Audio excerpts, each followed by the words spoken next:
Assalamualaikum warahmatullahi wabarakatuh. Jumpa lagi dengan saya.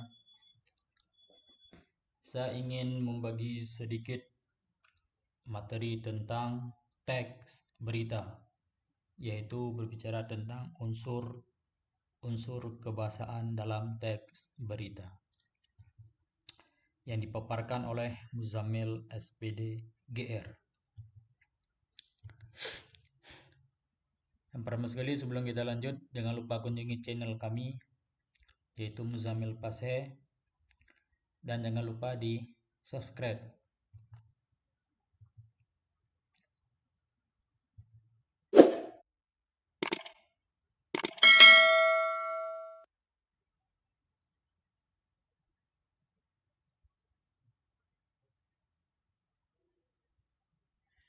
Baik, kita lanjutkan saja. Yang pertama sekali yaitu kata baku. Kata baku adalah kata yang digunakan sesuai dengan pedoman atau kaidah bahasa yang telah ditentukan. Atau kata baku merupakan kata yang sudah benar dengan aturan maupun ejaan kaidah bahasa Indonesia yang sumber utama dari bahasa baku, yaitu Kamus Besar Bahasa Indonesia atau disebut dengan KBBI. Kata-kata baku yaitu kata yang digunakan sesuai dengan kaidah bahasa Indonesia yang sudah ditentukan sebelumnya, dan suatu kata bisa disebut dengan kata tidak baku jika kata yang digunakan tidak sesuai dengan kaidah bahasa Indonesia. Kata baku biasanya sering digunakan, yaitu membuat karya ilmiah, kemudian membuat surat lamaran pekerjaan, kemudian membuat surat dinas, surat edaran, dan surat resmi lainnya, kemudian membuat laporan, membuat nota dinas, membuat atau saat berpidato dan rapat dinas, teksnya. Kemudian saat musyawarah atau diskusi. Kemudian surat menyurat antara organisasi, instansi atau lembaga, dan lain-lain. Nah, kata baku dari berbagai macam unsur-unsur ini ya harus menggunakan bahasa yang sesuai dengan KBBI atau ejaan yang sudah disempurnakan. Jadi baik dalam karya ilmiah, surat dinas, kemudian ada lamaran pekerjaan, kemudian ada surat-surat dari instansi, ini wajib menggunakan yaitu kata baku. Tidak boleh nanti, contohnya dalam surat kalau kita buat tolong bokap atau nyokap menyesuaikan surat-surat yang gua kirim, itu tidak baku, tetap bapak ibu yang saya kirim. Penjelasan mengenai kata tidak baku. Kata tidak baku yaitu digunakan tidak sesuai dengan pedoman atau kaidah bahasa sudah ditentukan. Biasanya kata tidak baku sering digunakan saat percakapan sehari-hari atau dalam bahasa tutur. Itu sangat jelas. Yang menggunakan bahasa tidak mengetahui bentuk penulisan dari kata yang dia maksud. Yang menggunakan bahasa tidak memperbaiki kesalahan dari penggunaan suatu kata, itulah yang menyebabkan kata tidak baku selalu ada. Yang menggunakan bahasa sudah terpengaruh oleh orang-orang yang terbiasa menggunakan kata yang tidak baku. Dan yang terakhir, yang menggunakan bahasa sudah terbiasa memakai kata tidak baku. Kemanapun dia pergi tetap tidak baku karena sudah terbiasa. Ini ada contoh baku dan tidak baku. Aktif, pasif, apotek, efektif, karena, foto, dan sebagainya. Kemudian kita lihat, ini tidak baku, aktif. Ya, aktif dengan aktif menggunakan F dan P. Kemudian pasif dengan pasif tidak cocok dan seterusnya. Kalimatnya, pada hari ini saya akan keluar kota. Pada hari ini saya akan keluar kota. Kalimatnya, saya akan keluar kota pada hari ini. Ini tidak baku bahasa surat. Tetap pada hari ini, bukan saya. Oke. Kita lanjut ke kalimat langsung dan tidak langsung. Kalimat langsung merupakan salah satu jenis kalimat dari sebuah hasil kutipan langsung dari pernyataan seseorang atau pembicaraan seseorang secara langsung.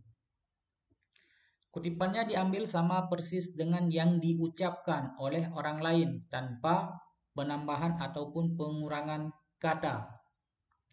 Kalimat tersebut dikutip atau diambil dari percakapan secara langsung atau percakapan orang lain didengar secara langsung. Kalimat langsung bisa digunakan dalam menyampaikan berbagai permasalahan atau kejadian dengan bahasa yang langsung. Dalam hal tersebut, informasi yang diberikan merupakan asli sesuai dengan yang diperoleh dari sumber. Ini ada ciri-ciri kalimat langsung. Yang pertama, pada kalimat langsung harus ditandai dengan tanda petik di awal dan akhir kalimat. Selain itu, huruf pertama dalam kalimat langsung juga harus menggunakan huruf kapital. Di dalam kalimat yang menggunakan petikan dengan kalimat pengiringnya dipisahkan menggunakan tanda baca atau disebut dengan tanda koma. Dalam menulis kalimat langsung yang berurutan harus menggunakan tanda baca titik 2 pada bagian awal dan depan kalimat langsung. Pola susunan yang sering digunakan dalam kalimat langsung yaitu pengiring lalu diikuti kalimat kutipan. Kutipan lalu diikuti kalimat pengiring. Diawali menggunakan kalimat kutipan lalu kalimat pengiring dan terakhir yaitu kalimat kutipan lagi. Di dalam membaca hasil karya atau naskah yang menggunakan kalimat langsung, cara membacanya harus dengan menggunakan nada yang sedikit ditekan. Kemudian cara menulis kalimat langsung, ada beberapa hal. Dalam bagian kalimat petikan harus diapit menggunakan tanda petik 2, bukan tanda petik 1. Dalam penggunaan tanda petik pada bagian penutup digunakan setelah tanda baca yang mengakhiri kalimat langsung tersebut. Contoh, Galan mengatakan, aku akan pergi ke Dieng besok. Ini langsung ini kutipan, ini yang dikatakan tanda petik tutup ya dan dimulai dengan huruf kapital.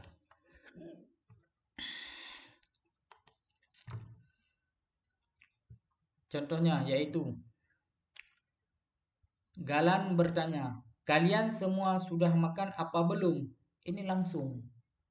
Jika menggunakan dua kalimat petikan, penulisan huruf awal kalimat tersebut harus menggunakan huruf kapital. Kecuali jika awal bagian huruf tersebut menjelaskan tentang suatu tokoh atau nama orang dan sapaan. Contoh, cobalah meminta kepada bapak saja, kata kakek. Dia pasti akan memberikannya untukmu.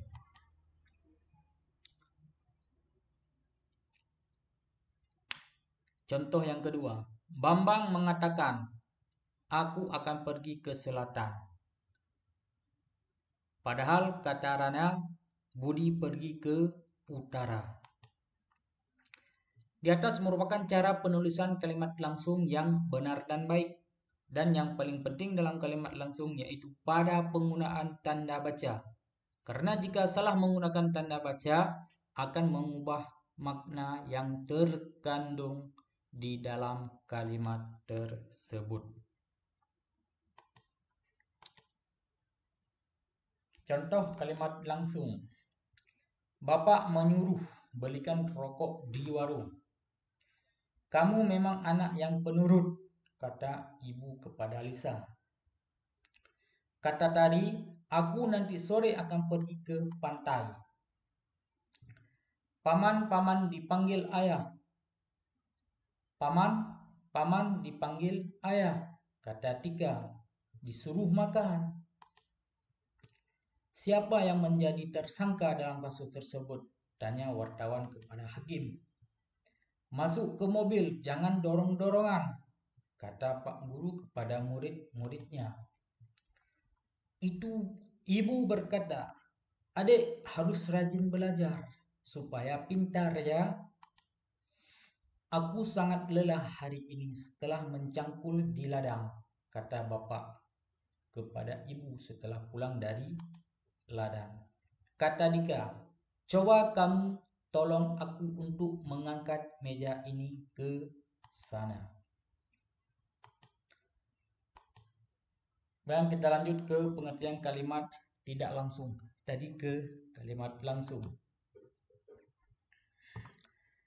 Kalimat langsung yaitu kalimat yang digunakan untuk menyampaikan atau disebut sebagai melaporkan kembali ucapan orang lain, yaitu dengan cara yang tidak langsung atau tidak menggunakan tanda petik. Kalimat tidak langsung, kalimat yang berkebalikan dengan kalimat langsung. Kalimat tersebut memiliki sifat melaporkan kembali perkataan atau ucapan seseorang dengan menggunakan bahasa sendiri. Ciri kalimat tidak langsung. Digunakan untuk mengetahui apakah kalimat yang disampaikan termasuk ke dalam kalimat langsung atau tidak langsung. Ini ada ciri-cirinya sebagai berikut. Kalimat tidak langsung penulisannya tidak menggunakan tanda petik. Intonasi yang digunakan kalimat tidak langsung yaitu datar dan terkesan menurunkan pada bagian akhir kalimat. Tokoh yang digunakan dalam kalimat langsung mengalami perubahan. Contoh, kata ganti pada orang pertama berubah menjadi kata ganti orang ketiga. Kata ganti pada orang kedua menjadi orang pertama. Kata ganti orang secara jamak atau kita berubah menjadi kami dan mereka, tergantung pada konteks kalimat yang dibuat. Kalimat tidak langsung memakai kata penghubung yang disebut dengan konjungsi atau kata penghubung yaitu supaya, agar, untuk, tentang, dan kata hubung yang lain atau disebut dengan konjungsi. Pada bagian kutipan jika diubah menjadi kalimat tidak langsung menjadi sebuah kalimat berita. Ini cara penulisannya. Kalimat tidak langsung. Cara penulisan kalimat tidak langsung yang benar merupakan sesuai dengan aturan penulisan EYD, terutama yaitu hal penggunaan tanda baca. Kemudian memperhatikan tanda baca sangatlah penting. Penggunaan tanda baca yang benar dan memperoleh penulisan kalimat yang benar. Salah satu contohnya yaitu penggunaan tanda koma untuk memisahkan anak kalimat dengan kalimat inti. Seringnya penulis mendahulukan induk kalimat. Cara penulisan kalimat dan semua penggunaan tanda baca adalah sesuai dengan penulisan kalimat yang benar sesuai dengan atau di dalam bahasa Indonesia. Karena penulisan kalimat tidak langsung juga sudah memiliki aturan yang sudah jelas. Ini contohnya. Laras mengatakan bahwa dia akan main ke rumahku nanti sore. Bapak menyuruhku untuk membelikan rokok di warung. Bapak mengatakan padaku bahwa aku harus rajin belajar. Wartawan bertanya kepada Pak Hakim siapa yang menjadi tersangka dan seterusnya.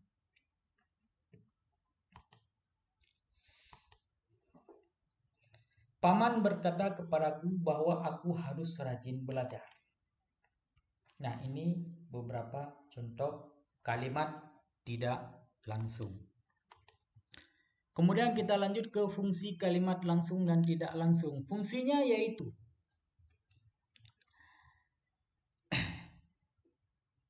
contoh dari kalimat langsung dan kalimat tidak langsung sangatlah banyak dan sering digunakan dalam kehidupan sehari-hari. Untuk kalimat langsung seringnya digunakan untuk menegaskan suatu kalimat. Kalimat langsung bisa digunakan untuk memberikan perintah atau mengajukan permintaan kepada seseorang. Berbagi informasi dengan orang lain menggunakan kalimat langsung atau bahasa langsung yang sama persis dengan apa yang disampaikan dari sumber utama. Sementara kalimat tidak langsung digunakan sebagai bahasa untuk menyampaikan berita dan berbeda dengan kalimat langsung. Nah, itu tadi berbicara tentang kalimat langsung dan tidak langsung. Sekarang akan kita lanjutkan ke kata kerja atau disebut dengan verba.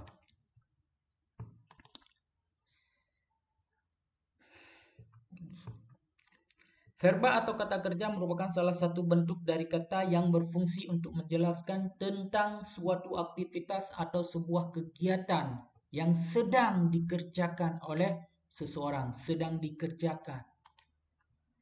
Kata kerja berasal dari bahasa Latin, yaitu dari kata verbum yang memiliki arti kata, sehingga bisa disimpulkan bahwa kata kerja termasuk ke dalam kelas kata yang menjelaskan sebuah kegiatan, tindakan, keberadaan, pengalaman, atau penjelasan secara dinamis lainnya.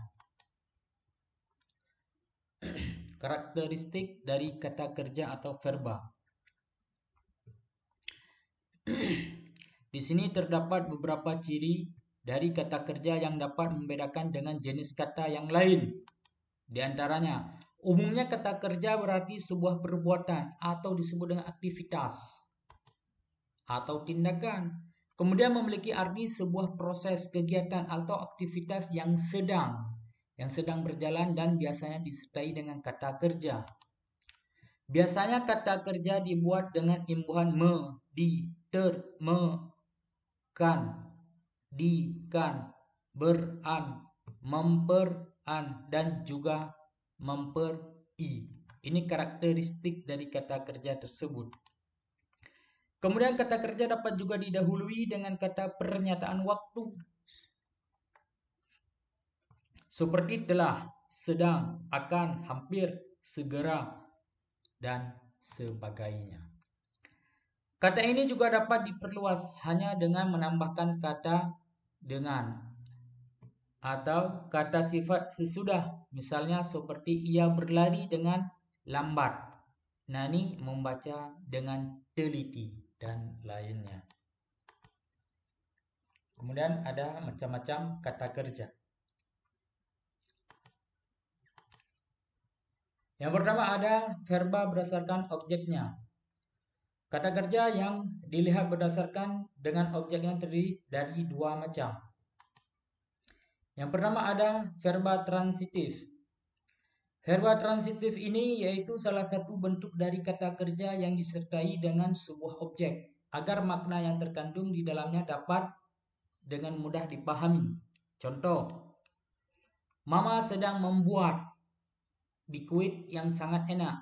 Membuat inilah yang menjadi kata kerja. Dito menendang batu dengan keras hingga kakinya terasa sangat sakit. Ini menendang. Ini yang disebut dengan verba transitif. Kemudian Kinan mencari sepatunya yang sudah lama hilang. Mencari. Akan tetapi jika objek ada di dalam kalimat intransitif dihilangkan, maka kalimat yang ada di atas menjadi kalimat yang tidak efektif. apabila tidak ada kalimat intransitif, ya, atau disebut dengan verba transitif. Dito, batu dengan keras, kan tidak ada makna. Kina, sepatunya yang sudah hilang. Kemudian mama sedang bikuit, kan ini tidak jelas. Kemudian kita lanjut ke kata kerja intransitif. Tadi transitif, sekarang intransitif. Yaitu salah satu kata kerja yang dapat menjelaskan sebuah makna yang terkandung di dalam kalimat dengan jelas, meskipun tidak memiliki sebuah objek di dalam kalimat tersebut. Contoh, kakak makan di dapur. Ini sudah sangat jelas, sedang makan. Ibu menyapu halaman. Ini kata kerja intransitif, ya.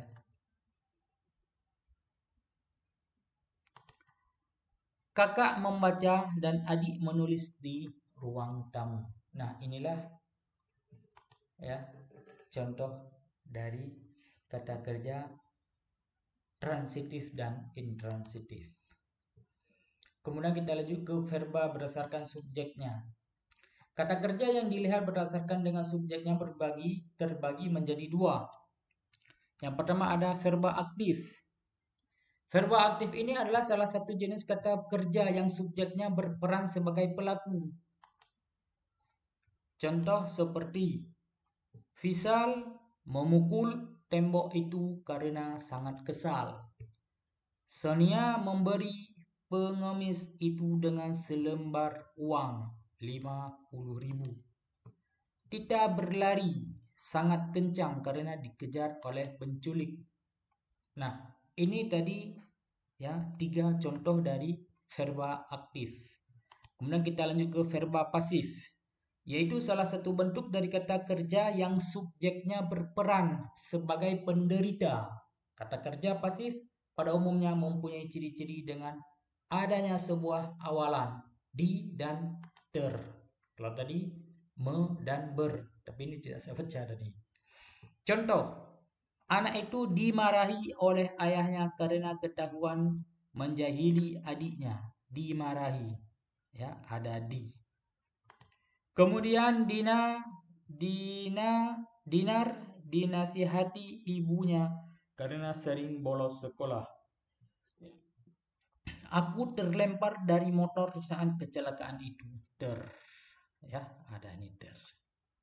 Nah, ini ya berbicara tentang verba berdasarkan subjeknya. Ada verba aktif dan ada verba pasif.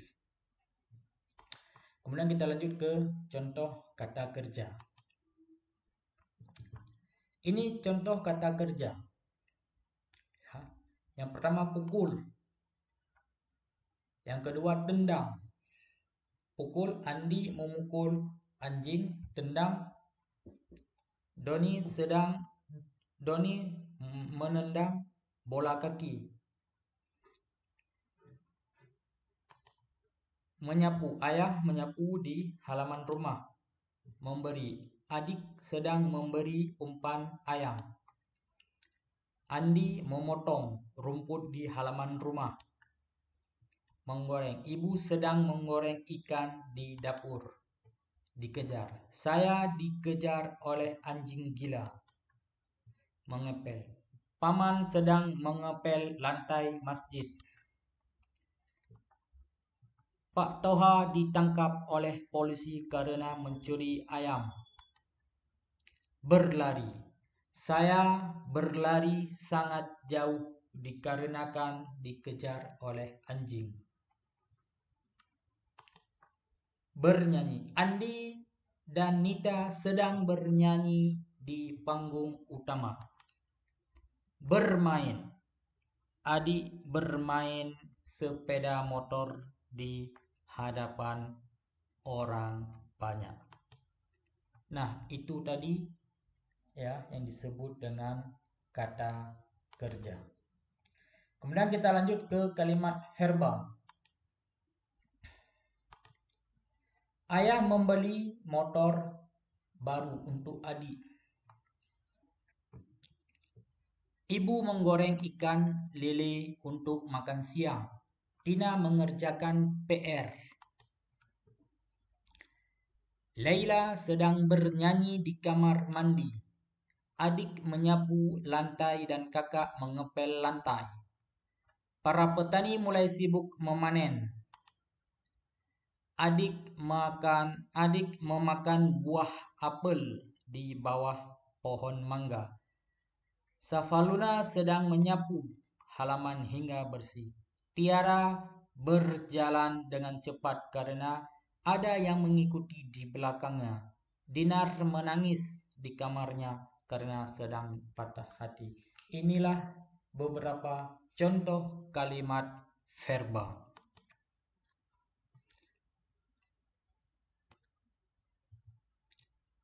Sekian dan terima kasih. Ya, jangan lupa kunjungi channel kami Muzammil Pase. Itu yang dapat saya berikan tentang unsur kebahasaan teks berita. Lain kali akan kita lanjutkan ya di season selanjutnya. Jangan lupa di subscribe, kemudian beri tanda lonceng, di share jika ini perlu. Ya, saya rasa ini sangat bermanfaat untuk menjelaskan. Kalau memang kita tidak mau membaca, hanya cukup dengan menyimak saja. Mudah-mudahan ada manfaat.